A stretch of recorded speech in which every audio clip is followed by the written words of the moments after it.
कहते हैं कि हर पुलिस वाला अच्छा नहीं होता और ये भी कहते हैं कि हर पुलिस वाला बुरा भी नहीं होता। दरअसल जब किसी व्यक्ति को पुलिस वालों से कोई काम पड़ता है, जब वो थाने जाता है, पुलिस चौकी जाता है, तब जाके उन्हें पता चलता है कि पुलिस वाले कितने बुरे होते हैं। लेकिन किसी किसी का अनुभव ये भी बताता है कि जब वो किसी पुलिस वालों से मिलते हैं तो उनकी तारीफ़ करने से पीछे नहीं हटते। दरअसल आज की कहानी में कुछ ऐसा ही है दोस्तों। एक व्यक्ति जो कि लगभग 4 साल से कब्र के अंदर कैद था, तो पुलिस वाले क्या करते हैं, उसकी कब्र की फाइल बंद कर देते हैं और ना उसको ढूंढते हैं, ना कुछ करते हैं, ना ही उसे कब्र से निकालते हैं। लेकिन अचानक से 4 साल बाद एक IPS ऑफिसर आते हैं, वो उनकी फ़ाइल खोलते हैं और फिर उस व्यक्ति को कब्र से बाहर निकालते हैं। और जिसने इस कहानी को सुना वो सब ये सुनकर चौंक गए थे कि 4 साल बाद इस व्यक्ति को आखिर कब्र से कैसे निकाल लिया। और जब आप इस कहानी को सुन लेंगे तो इन IPS साहब को सैल्यूट करने को आपका अपना आप मन कर जाएगा। तो दोस्तों शुरू करते हैं कहानी। नमस्कार दोस्तों, मैं गौरव शर्मा और आप देख रहे हैं गौरव शर्मा सफ़र। दोस्तों आज की जो सच्ची घटना मैं आपको सुनाने जा रहा हूँ, ये सच्ची घटना है। उत्तर प्रदेश का एक ज़िला लगता है गाज़ियाबाद, और गाज़ियाबाद की एक चौकी लगती है सियानी गेट चौकी। दरअसल एक 16 साल की लड़की अपने घर से ब्यूटी पार्लर की ओर जा रही होती है, तो तभी उसे रास्ते में पुलिस वाला मिलता है। वो उसे रोकने की कोशिश करता है, लेकिन वो लड़की रुकती नहीं है। वो अपना रास्ता बदल के भाग के तुरंत अपने ब्यूटी पार्लर के अंदर घुस जाती है और अंदर जाके ज़ोर ज़ोर से सांसें लेने लगती है। तो जो ब्यूटी पार्लर की मालकिन होती है और जो उसके साथ काम करती हैं लड़कियां, वो उससे पूछती हैं कि क्या हुआ, तुम ऐसे भाग के क्यों आई हो, तुम्हारी सांस क्यों फूल रही है। तो वो लड़की किसी को कुछ नहीं बताती। अब दूसरे दिन भी यही होता है। वो लड़की फिर से अपने घर से ब्यूटी पार्लर जा रही होती है। सुबह 8:30 बजे का समय होता है। अब वो पुलिस वाला उसके सामने फिर से आता है, उसे रोकने की कोशिश करता है, लेकिन वो लड़की जैसे तैसे करके वहाँ से निकल के अपनी ब्यूटी पार्लर पहुँच जाती है। अब पुलिस वाला कुछ भी नहीं कर पाया। लेकिन तीसरे दिन क्या होता है दोस्तों, सुबह 8:30 बजे का समय होता है। वो लड़की फिर से अपने ब्यूटी पार्लर की ओर जा रही होती है, लेकिन आज इस पुलिस वाले ने थोड़ी हिम्मत जुटाई और जैसे तैसे करके उस लड़की को रोक लिया। और अब उससे कहता है कि देखो, तुम शायद मुझे गलत समझ रही होगी, लेकिन मैं गलत नहीं हूँ। हो सकता है कि मैं तुम्हारी समस्या का समाधान कर दूँ। तुम जिस वजह से परेशान हो मैं तुम्हारा साथ दे दूँ। क्या पता मैं तुम्हारी मुसीबत में तुम्हारा साथ दे दूँ। तो मुझे सिर्फ तुम्हारे 2-4 मिनट चाहिए, मुझे इससे ज़्यादा कुछ भी नहीं चाहिए। अब होता क्या है, पुलिस वाला उस लड़की को अपनी बातों में फंसाता है और थोड़ी देर के बाद एक जगह पे जाके वो दोनों बैठ जाते हैं। अब क्या होता है, दरअसल दोस्तों वो लड़की जो थी बहुत ज़्यादा परेशान थी। वो 4 साल से किसी को ढूंढ रही थी, लेकिन उसको वो मिल नहीं रहा था। अब पुलिस वाला उससे कहता है कि तुम मुझे सारी बातें खुल के बताओ, तुम्हें एक एक चीज़, जो चीज़ तुम्हें याद है उन सारी बातों को मुझको बताओ। तो वो लड़की उस पुलिस वालों को अपनी सारी बातें बताती है। दरअसल वो लड़की उस पुलिस वाले को बताती है, जब वो रात को अपने घर में सोती है और घर की सारी लाइटें बंद हो जाती हैं, तो उसके घर में से उसे अजीबोगरीब आवाज़ें आती हैं। और वो आवाज़ें आती हैं उस कमरे से जिस कमरे में उसकी माँ सोती है। दरअसल उस लड़की को ऐसा लगता है कि उसकी माँ के साथ उसका चाचा रात को आके प्रेम संबंध बनाता है, उसको ऐसा लगता है। तो पुलिस वाला क्या करता है, सबसे पहले तो उसकी माँ को गिरफ्तार करता है और उसके बाद उसके चाचा के पास जाता है। उसका नाम होता है अरुण उर्फ अनिल। इन दोनों को लेकर थाने आता है और थाने में एक ऐसे राज का खुलासा होता है जिसे अगर आप भी सुन लेंगे तो आप भी भौंचक के रह जाएंगे। दरअसल एक व्यक्ति होता है चंद्रवीर सिंह उर्फ पप्पू, जिसकी उम्र लगभग 46 साल के आसपास होती है। 28 सितंबर 2018 को ये व्यक्ति अचानक से गायब हो जाता है, यानी कि लापता हो जाता है। दरअसल जब ये व्यक्ति खो जाता है तो इसके परिवार के लोग क्या करते हैं, इसको ढूंढने का नंबर लगाते हैं। वो रिश्तेदारी में जाते हैं, गांव भर में ढूंढते हैं और गांव के लोगों को लेकर आसपास के सारे एरिया में ढूंढने का नंबर लगा देते हैं। दरअसल ये व्यक्ति गाज़ियाबाद का एक इलाका लगता है नंदग्राम, और नंदग्राम इलाके का एक गाँव लगता है सिकरोट गाँव। वो इसी सिकरोट गांव का रहने वाला था। इसके पास ज़मीन जायदाद बहुत अच्छी थी, लेकिन ये कोई काम नहीं किया करता था। अब ये कोई काम तो नहीं करता था, लेकिन इसके पास क्या है, ज़मीन जायदाद बहुत अच्छी थी। तो ये क्या किया करता था, उस ज़मीन में से थोड़े थोड़े हिस्से को बेच बाच के अपने घर परिवार को चलाया करता था, अपना गुजर बसर किया करता था। अब अचानक से 28 सितंबर 2018 को ये गायब हो जाता है। तो इसके परिवार के लोग इसको जगह जगह पर ढूंढते हैं, लेकिन ये नहीं मिलता। अब क्या होता है, इसका छोटा भाई भूरा सिंह वो सिहानी गेट पुलिस स्टेशन जाता है और वहाँ पे तहरीर देता है कि साहब, मेरा बड़ा भाई 28 सितंबर 2018 से गायब है, कृपया कर आप इसे ढूंढने में हमारी मदद करें। अब जैसे ही तो ये अपने भाई की गुमशुदगी की रिपोर्ट लिखवाता है, तो होता क्या है, तुरंत पीछे से भागी इसकी भाभी सविता पुलिस स्टेशन के अंदर आती है और वो कहती है कि जो ये गुमशुदगी की रिपोर्ट लिखवा रहा है अपने भाई की, जो इसका भाई जो है मेरा पति, वो गुमशुदा नहीं है, बल्कि इसने उसको गुमशुदा करवा दिया है, उसको गायब करवा दिया है।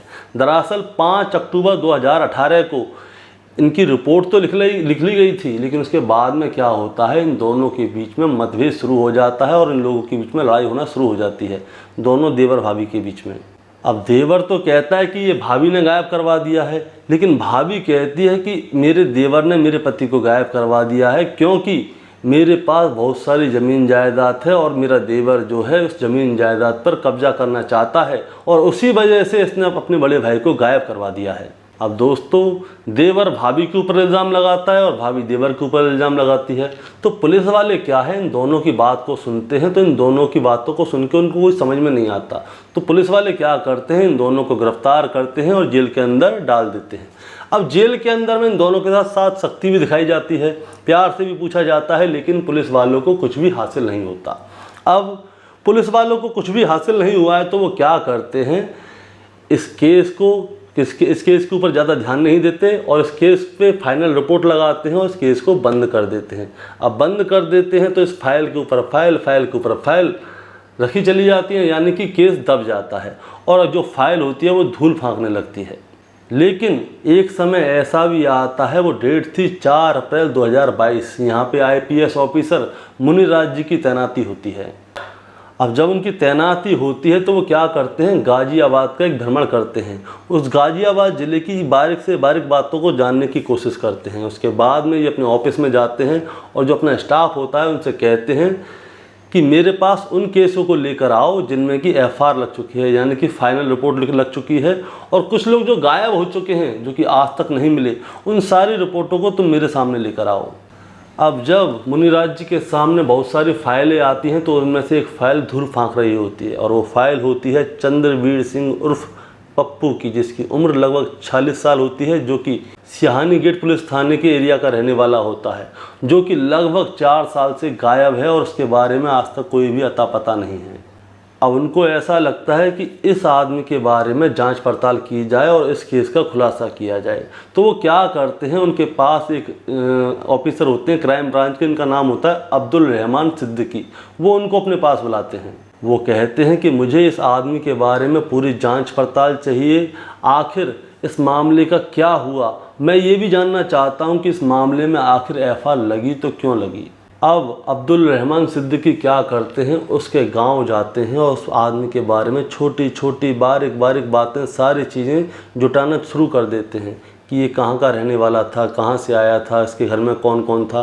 तो अब्दुल रहमान सिद्दीकी को पता चलता है कि सन 2008 में इस व्यक्ति की शादी हुई थी और इसकी जिससे शादी हुई थी उसका नाम था सविता। अब इस व्यक्ति की उम्र तो ज़्यादा होती है, लेकिन जो इसकी पत्नी थी सविता, उसकी उम्र बहुत कम होती है। अब इन दोनों की शादी हो जाती है और सन 2010 में इनकी एक बेटी होती है। अब इस पुलिस वाले को जैसे ही पता चलता है कि इसकी एक बेटी भी है, तो वो क्या करता है पुलिस वाला, अब इस बेटी के बारे में जांच पड़ताल करता है कि ये बेटी अभी कहाँ है।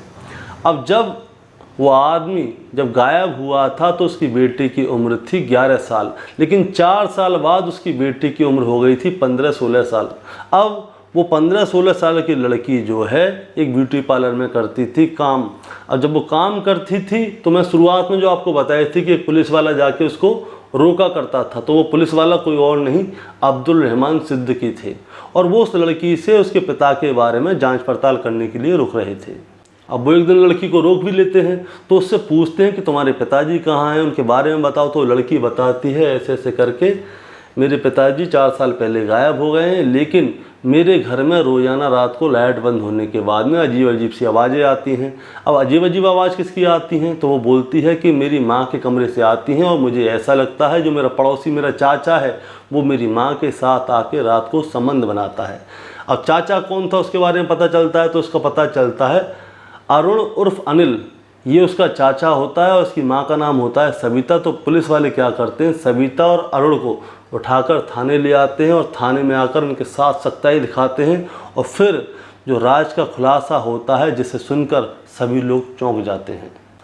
सविता का कहना ये था जो उसका पति था चंद्रवीर सिंह, वो क्या किया करता था, वो रोज़ाना शाम को शराब पी के आया करता था और अपनी पत्नी सविता को रोज़ाना मारता था।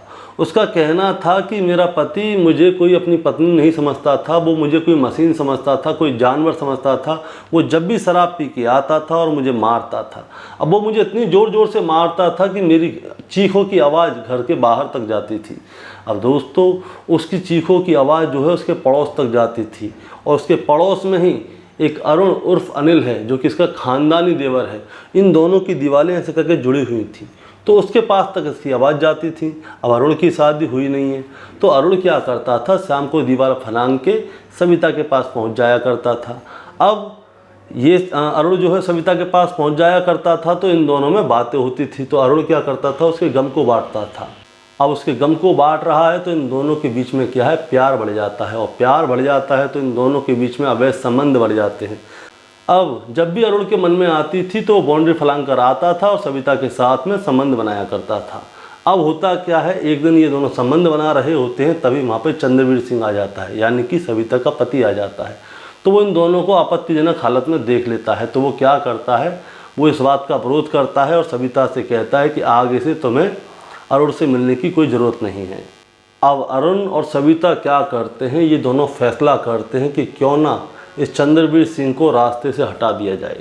अब मैं आपको बताना चाहूँगा दोस्तों, अरुण जो था उसकी शादी नहीं हुई थी, वो अपने माता पिता के साथ रहा करता था और उसके माता पिता के दो घर थे। एक तो ये घर था जहाँ पे कि ये रहा करता था गाजियाबाद में, एक था मेरठ में। तो उसके माता पिता क्या करते थे, कुछ दिन यहाँ पे रहा करते थे, कुछ दिन मेरठ चले जाया करते थे। तो अब अरुण के माता पिताजी जो हैं वो मेरठ गए हुए हैं। तो इसने पहले ही प्लानिंग कर दी थी कि 28 सितंबर 2018 की शाम को क्या करना है। अरुण ने क्या किया था, अपने घर में 4-5 दिन पहले से ही ये गड्ढा खुदवाना शुरू कर दिया। अगर कोई उससे पूछता कि ये गड्ढा क्यों खुदवाया है, तो बताया था कि ये लेटरिन का टैंक बना रहा हूँ, इसलिए मैंने गड्ढा खुदवाया है। और इत्तेफाकन उसकी बेटी जो कि सविता की और चंद्रवीर सिंह की जो बेटी थी, वो क्या होता है, उसके घर में रोज़ाना के कले कलेश होते थे। तो उसकी बेटी क्या करती है, शाम के समय रोज़ाना किसी न किसी रिश्तेदार के यहाँ पे चली जाती है, जैसे चाचा ताऊ के यहाँ पे चली जाती है। तो उस दिन उसकी बेटी भी घर पे नहीं थी, या फिर हो सकता है कि सविता ने ही खुद अपनी बेटी को भेज दिया हो।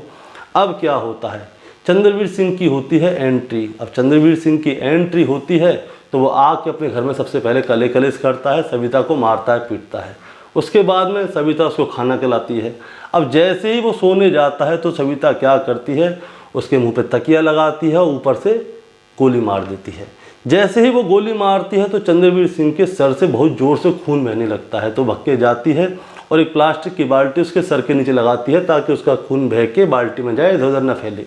अब छत के रास्ते से अरुण की एंट्री होती है। वो नीचे आता है, देखता है कि वो मर चुका है। तो होता क्या है, चंद्रवीर सिंह ने चांदी का कड़ा पहना हुआ होता है। अब जैसे ही उसने चांदी का कड़ा पहना हुआ होता है तो अरुण बहुत कोशिश करता है, लेकिन वो कड़ा निकलता नहीं है। दरअसल मैं आपको बताना चाहूँगा कि अरुण उस कड़े को क्यों निकालना चाह रहा था। उनको ये लगता है कि अगर भविष्य में कभी भी इसके घर में खुदाई हुई और कोई कंकाल निकला तो उस कंकाल के हाथ में कड़ा हुआ तो उससे पहचान हो सकती है कि ये चंद्रवीर सिंह का कड़ा है। तो ये लोग क्या करते हैं, चंद्रवीर सिंह के हाथ को काट देते हैं और आसपास में कोई केमिकल की फैक्ट्री होती है वहाँ पे फेंकाते हैं और छत के रास्ते से ही चंद्रवीर सिंह की लाश को ले जाते हैं और उस गड्ढे में दफना देते हैं और उसके ऊपर प्लास्टर करके बिल्कुल टिचिन कर देते हैं। और उसके बाद ये अपना जीवन जैसे जी रहे थे वैसे ही जीने लगते हैं और FIR लिखवाने पहुंच जाते हैं। अब पुलिस तो उधर ढूंढ रही है कि आखिर कहाँ गए भाई चंद्रवीर सिंह कहाँ हैं, लेकिन उसके घर के लोग नहीं ढूंढ रहे होते हैं। उसके बाद क्या होता है, पुलिस इस केस को ज़्यादा सीरियस लेती नहीं है। उसके बाद इसको फाइनल रिपोर्ट लगा के इसको पोटली में बंद करके डाल दिया जाता है। लेकिन क्या होता है दोस्तों, अब उसके बाद देवर क्या करता था, छत फलांग के आता था और अपनी भाभी के साथ संबंध बनाया करता था और फिर छत फलांग के वापस चला जाया करता था। पूरे 4 साल तक ये देवर अपनी भाभी के साथ संबंध बनाता है, जिसकी जानकारी सविता की बेटी को भी होती है। लेकिन क्या होता है, 4 साल बाद ये फाइल IPS ऑफिसर मुनिराज जी के पास आती है और वो इस केस की जांच पड़ताल करते हैं और आखिर में जाकर इस केस का खुलासा हो जाता है। ठीक 14 नवंबर 2022 को इस केस का खुलासा होता है, यानी कि 4 साल 1 महीने में इस केस का खुलासा होता है। अब जब लोगों के सामने ये खुलासा होता है तो सभी लोग ये सुनकर हैरान हो जाते हैं, परेशान हो जाते हैं कि एक छोटी सी बात की वजह से इतना बड़ा कत्ल कर दिया इन लोगों ने। अगर उसकी पत्नी को उससे कोई दिक्कत थी तो वो उससे अलग हो जाती, अपने पति को मारने की ज़रूरत क्या थी। अब उसने अपने पति को तो मार दिया, उसके बाद में उसके साथ किया हुआ 4 साल के बाद उसको पकड़ लिया गया, वो जेल गई, अरुण जेल गया। अब उसकी बेटी का क्या हुआ? अब उसकी बेटी जो थी अपने माँ से प्यार करती थी, अपने बाप से प्यार करती थी। होता क्या था दोस्तों, उसकी बेटी को अपने पिता की बहुत याद आया करती थी। जब वो अपनी माँ से बार बार कहा करती थी, माँ पुलिस स्टेशन चलो, वहाँ पे जाके पता तो करें पापा कहाँ हैं, उनको मिले या नहीं मिले, तो अपनी माँ को अपने साथ लेकर जाया करती थी। और उसकी माँ मगरमच्छ के आंसू अपनी आंखों में लेकर अपनी बेटी के साथ जाया करती थी। उस बेटी को ये पता ही नहीं था कि जिस बाप को ढूंढने के लिए वो अपनी माँ को अपने साथ ले जा रही है, उसी माँ ने उसके बाप की हत्या की है। लेकिन आखिर में जब उसकी बेटी को पता चला होगा कि जो माँ, जैसे वो अपनी माँ को अपनी बाप की तरह चाहती थी, अपने बाप को ढूंढने के लिए उसकी माँ भी रोया करती थी, उसी माँ ने उसके बाप की हत्या की है, तो उसे कैसा लगा होगा।